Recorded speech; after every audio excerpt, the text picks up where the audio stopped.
I was raised by a single mom who did everything in her power to provide for us. Still shows up even today. So that encourages me.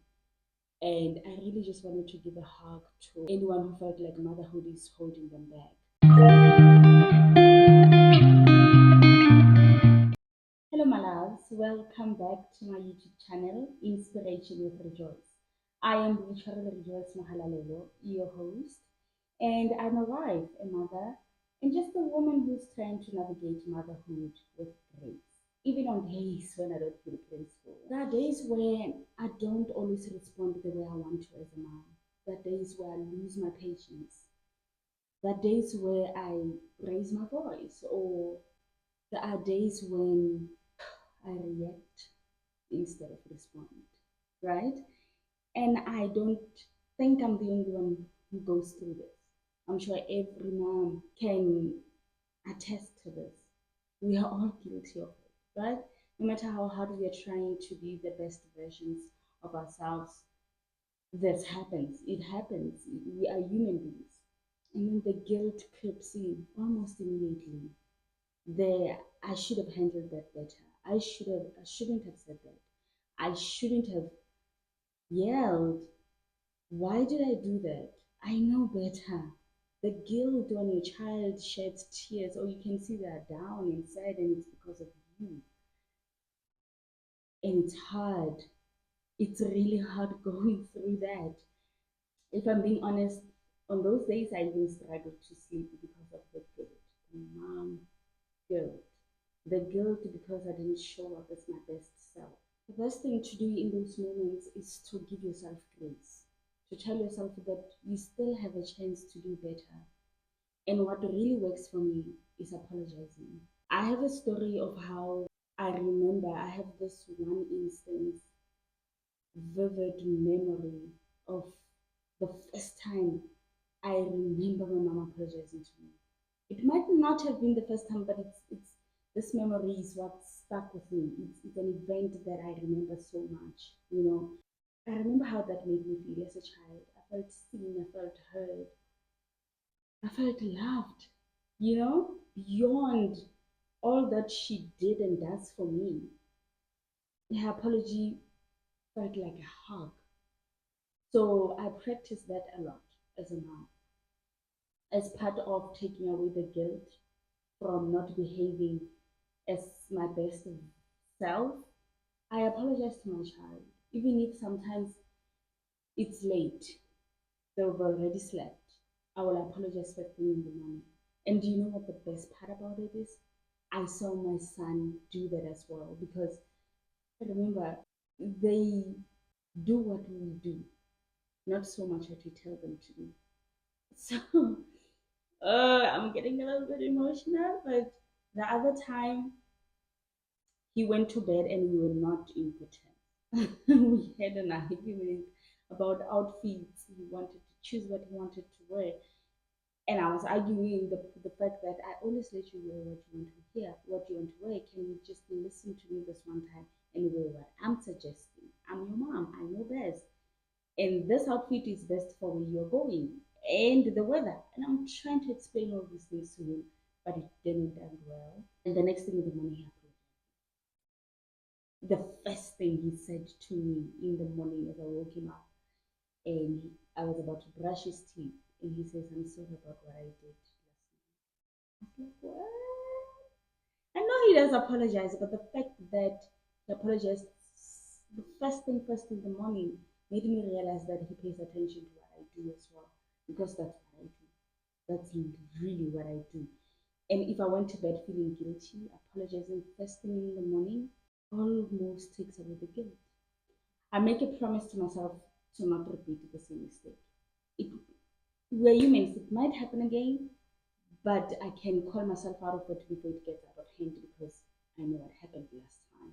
After replaying those moments, after going to bed feeling guilty, sometimes crying yourself to bed, like I do, I want you to know that motherhood will stretch you. And I want you to remember that God's grace is sufficient and it's renewed each and every day.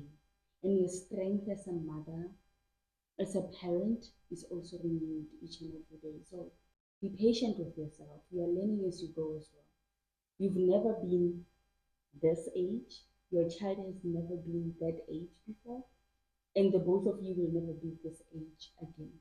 So every day is a new day for the both of you, for the three of you, however many children you have. I have two. What really keeps me going is remembering God's grace and remembering that motherhood will indeed stretch me. Not only will motherhood stretch us, it will also expose parts of us that needs healing, parts of us that needs a hug from ourselves. And when that happens, I hope you don't shove it under the rug. I hope you don't ignore it. Face it head on. The wounds that you ignore are going to hurt. You're going to bleed on your children. But if you pay attention to what triggers you, if you pay attention to what you are feeling, if you pay attention to your wounds and you decide to be better, you decide to heal, you decide to confront it, you are saving the next generation. You're saving your child. You're saving a relationship with your child. Sometimes all we want to do is to run into the bathroom and cry or just hide and just woosa. And that's not because we hate motherhood or parenting, but it's because sometimes it's really overwhelming. We get tired. Our cup runs dry and you still have to show up. You are always needed. You're followed around all the time. You don't get a chance to breathe. And sometimes, for the longest time after I had kids, the only time I could watch TV and just enjoy my series is when the kids are asleep. For the most part of motherhood, I was studying. So when they were at church, I was also at school or at work. It's only this year that I am home. Breakdowns. Even when we want to run and hide, we still have to come out of the closet. We have to come out of the bathroom. We have to return back home if we took a walk. Because we have to show up. Our kids need us.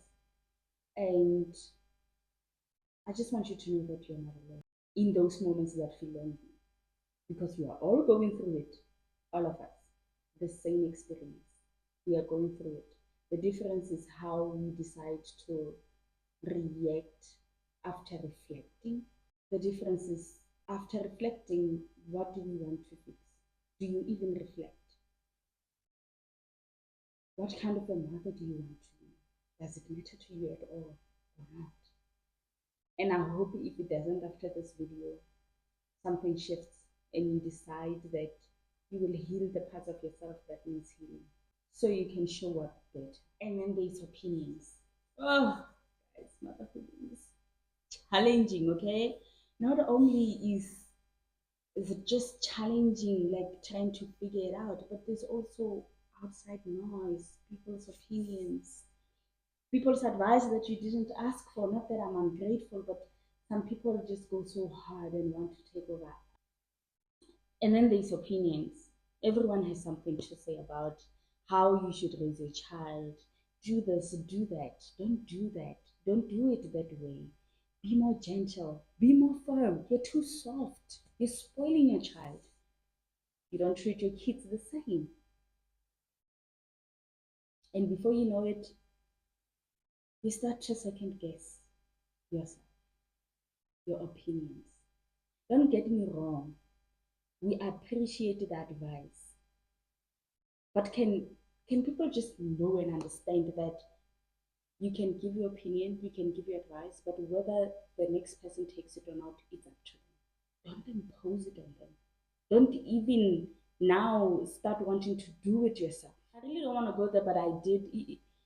In all honesty and with the intent to be authentic with my content, as a first-time mom, I experienced someone having and wanting to decide what my child should wear, when I should change my child, literally speaking over me when I'm trying to explain something about my child. I didn't take that well at all, but I was a first-time mom. And I also, out of respect, didn't know how to speak up for myself. But that will never happen again. I have more experience. And I know that that was wrong.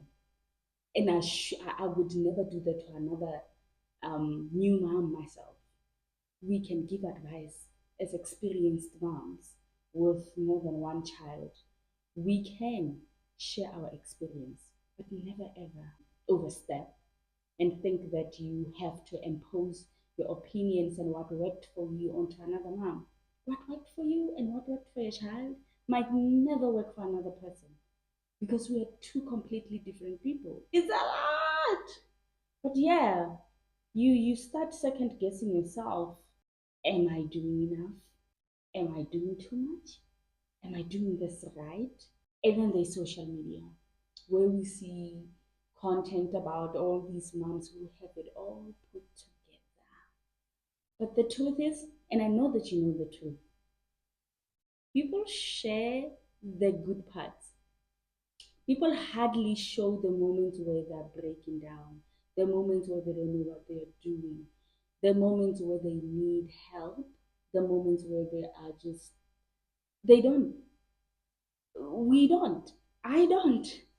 And this is me with this video being brave enough to say, but how is that other parent who's struggling going to find courage and the motivation they need to say, this is okay, this is normal, we are all going through it if we don't share it?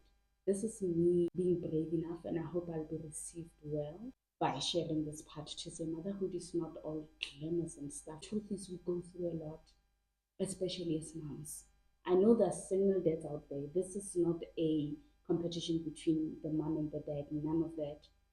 My husband is an amazing father, but I'm just creating content for moms. This video is for moms or a parent that can relate. We go through a lot. We cry, we get overwhelmed. There's anxiety that comes with giving birth. There is postpartum depression. There is prenatal depression. There is all of that. And I had both.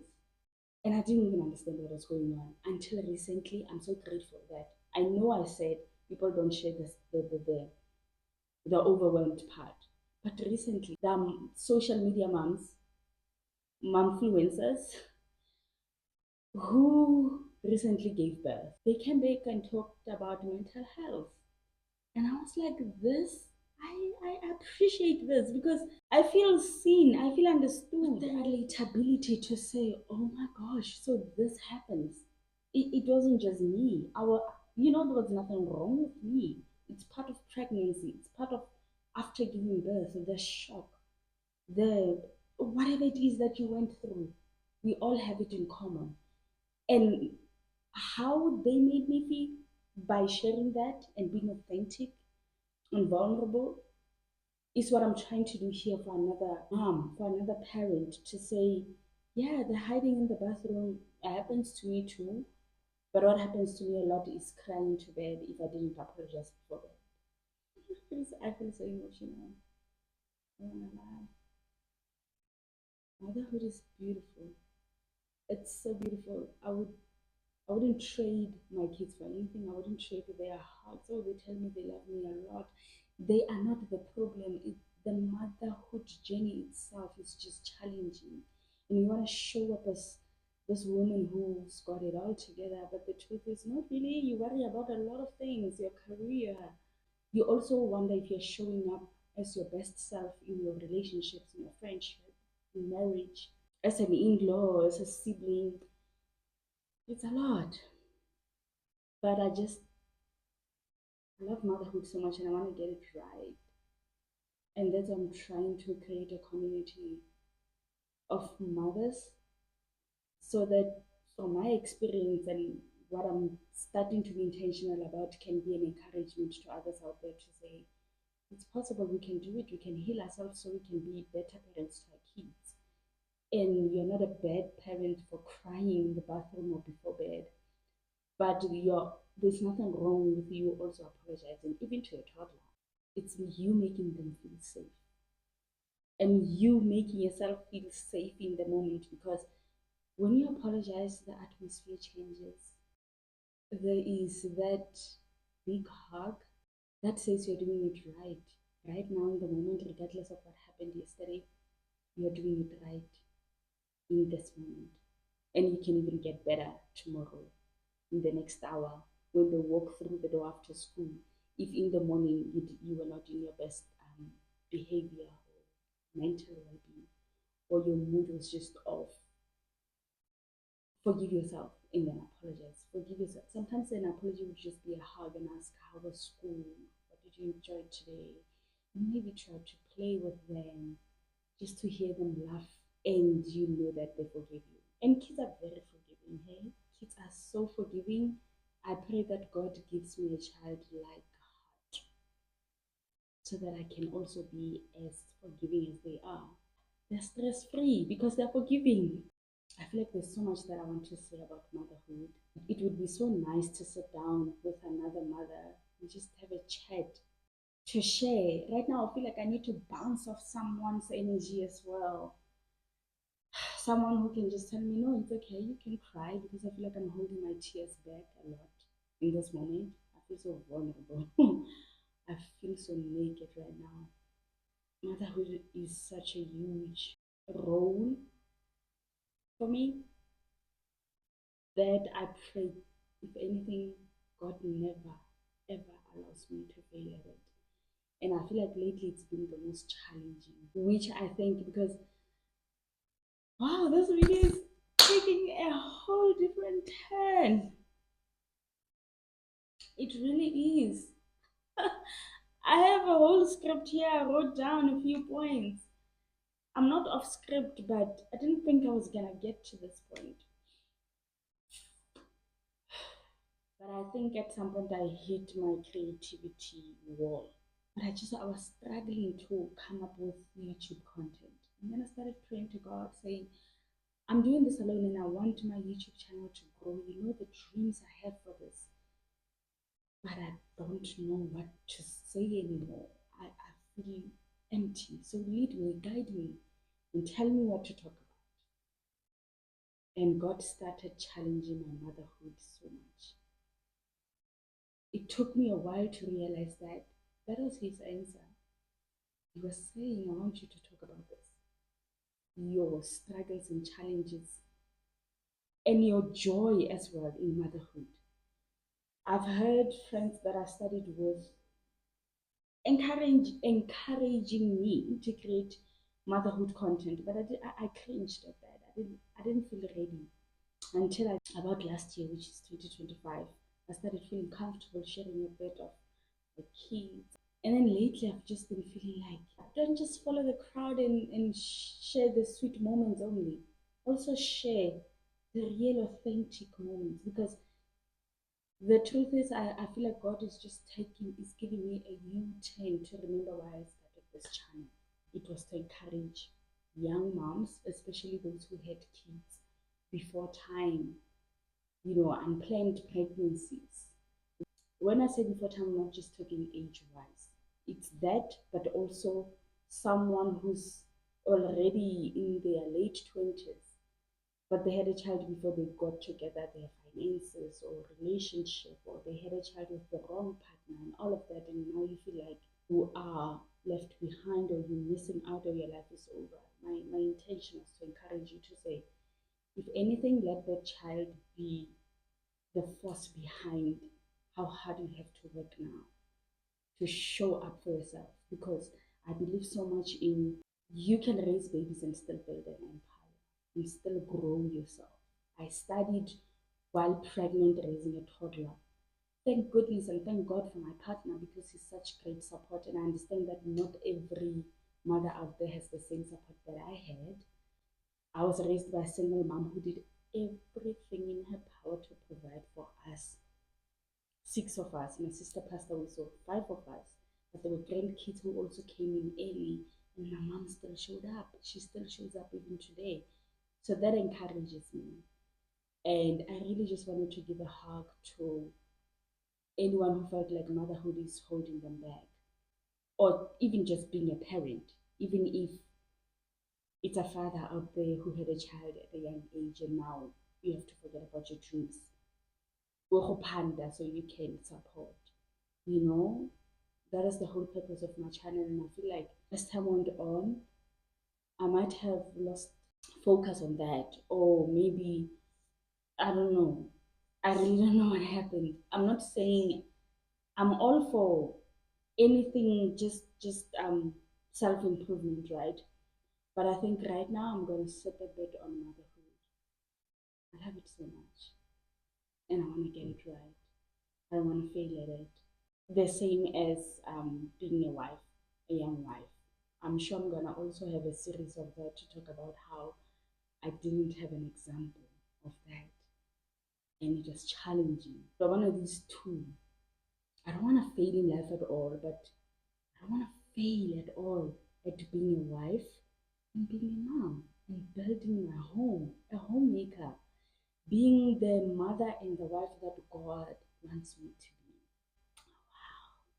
I do know how to hold my tears, don't I? But in the middle of all of that, I've had to remind myself of something, that God chose me for my kids. God chose you for your kids. God chose you for your child. God chose us for our kids, right? Not the perfect version of ourselves that we want to chase. And when we fail that version, we get so hard on ourselves. Not the one that never gets frustrated or overwhelmed or wants to cry or feels guilty for crying. Not the one who never yells, but us, as we are, with all our imperfections. I think God does that intentionally also, with all that we come with, so that we can allow ourselves to heal, so that motherhood can direct you in the right direction to see which parts of you needs healing. And again, I want to emphasize on this. Once it's revealed to you which part of you needs healing, don't sleep on it. Don't sleep on it. Don't let it sabotage your relationship with your child or your children. Heal it, fix it, and show up as a better version of yourself. For yourself and for your children, for your home. Peace. God's grace, it doesn't just cover my child, it covers me too. And that goes for you. It covers all of us. I'm learning that I can apologize, that I'm growing as my child grows, that I can always try again the next day. None of these things makes a person a bad parent. It makes us a present one. Because if we weren't present, we wouldn't experience any of this. Just think about it. We wouldn't be arguing with our toddlers or asking them to close the door because we need a moment, or just hugging them and melting in their hugs. That often they think they need our hugs, but we need their hug. We need their hug. Like my kids' hug heals me. Their hug, their I love you, and they affirm me so much. Oh, they affirm me. And I appreciate that. I almost wondered where they get that from. And then I remembered they really learn from what we do. I affirm my kids every chance I get. Oh, I boost their self esteem. And believe you me, they do the same to me. They tell me that I'm the best mom, even on, and sometimes I just want to cry in front of them and be like, you have no idea how, for excuse the pun, but how shitty I feel right now. And you think I'm the best thing in the world? That just changes everything.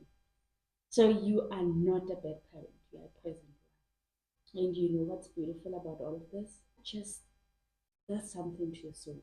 It reminds you that you're doing something absolutely phenomenal and beautiful in life, that you have a role that you can sleep on in life. And in that moment, I realized that I'm not ruining my kids even with my bad moments, but we are growing together. If this video spoke to you, please know that you are not alone. And do connect with me. Talk to me in the comment section below and let me know, what is the one thing or few things that motherhood taught you the hard way? And my friend, if you need a safe space where you can be reminded that you're doing a lot better than you think, then subscribe. Hello! Please subscribe to Inspiration with Rejoice. Be a part of this community. Be a part of this journey with me. Let's heal together. Let's learn from one another.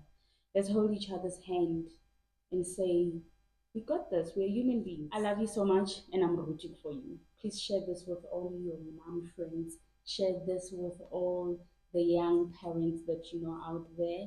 Let's pray for one another. I'm rooting for you. I love you.